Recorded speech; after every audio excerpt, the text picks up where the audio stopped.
મને કમરની તકલીફ હતી, એના કારણે પગની નસ દબાતી. મારે પગની નસ દબાતી એના કારણે હું 5 મિનિટથી વધારે ઊભો રહી શકતો ન હતો. પછી હું અહીંયા લીવર હોસ્પિટલના આવ્યો અને હિતેશ પટેલ સરને મળ્યો. મારે કમરમાં દૂરબીનવાળું ઓપરેશન કરેલ છે અને સંપૂર્ણપણે મને આરામ છે. ઓપરેશન કર્યા પછી હું અત્યારે ચાલી શકું છું, સંપૂર્ણપણે આમ બાઇક ગમે તે ચલાવી શકું છું. મને કોઈ પ્રોબ્લેમ નથી. સીડી ચડી શકું છું. વજન કમસે કમ સરે મને 10 કિલો કીધું કે હું 10 કિલો તો કમસે કમ ઉપાડી શકું છું. મારું નામ આરિફ છે.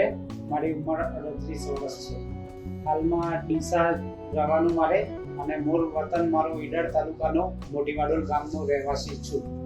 મને કમરની તકલીફ હતી, એના કારણે પગની નસ દબાતી. મારે પગની નસ દબાતી એના કારણે હું 5 મિનિટથી વધારે ઊભો રહી શકતો ન હતો.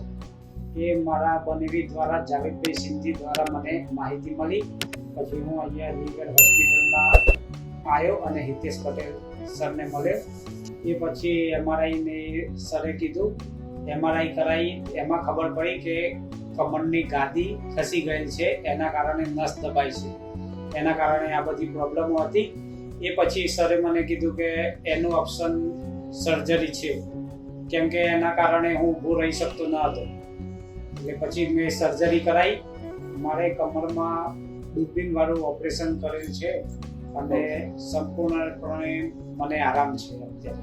અને લીવર હોસ્પિટલમાં કરાવી. ના, કોઈ ડર ન હતો. મારા બનેવીનું કરાવ્યું હતું જાવેદભાઈ સિંધીનું. એમના 2 વર્ષ થઈ ગયા અને સારું હતું. એ કારણે એમને અહીંયા લીવર હોસ્પિટલમાં કરાવ્યું હતું. એટલે એમના થ્રુ હું અહીંયા આવ્યો હતો. ઓપરેશન પછી અંદાજે 1.5 મહિનો યાને 45 દિવસ જેવો બેડ રેસ્ટ આરામ કર્યો હોય. એમ તો મને આરામ તો થઈ ગયો તો 15 દિવસ પછી. એ પછી મને કમ્પ્લીટ 1.5 મહિને હું કમ્પ્લીટ આમ ફરતો થઈ ગયો. ઓપરેશન કર્યા પછી હું અત્યારે ચાલી શકું છું, સંપૂર્ણપણે આમ બાઇક ગમે તે ચલાવી શકું છું. મને કોઈ પ્રોબ્લેમ નથી. સીડી ચડી શકું છું.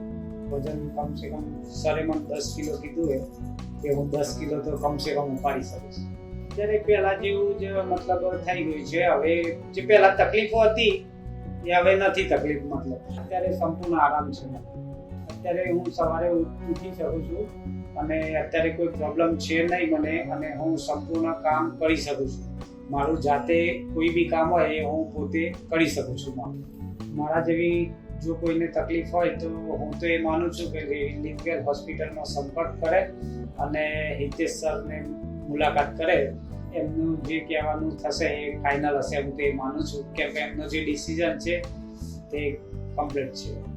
હું હોસ્પિટલમાં એડમિટ થયો ત્યારે મને ટોટલી એમનો તમામ સ્ટાફ અને હિતેશ સરનો હું દિલથી શુક્રગુજાર કરું છું. ખૂબ જ હું એમનો આભારી છું. ખૂબ જ હું તો હિતેશ સરનો દિલથી ખૂબ આભાર વ્યક્ત કરું છું.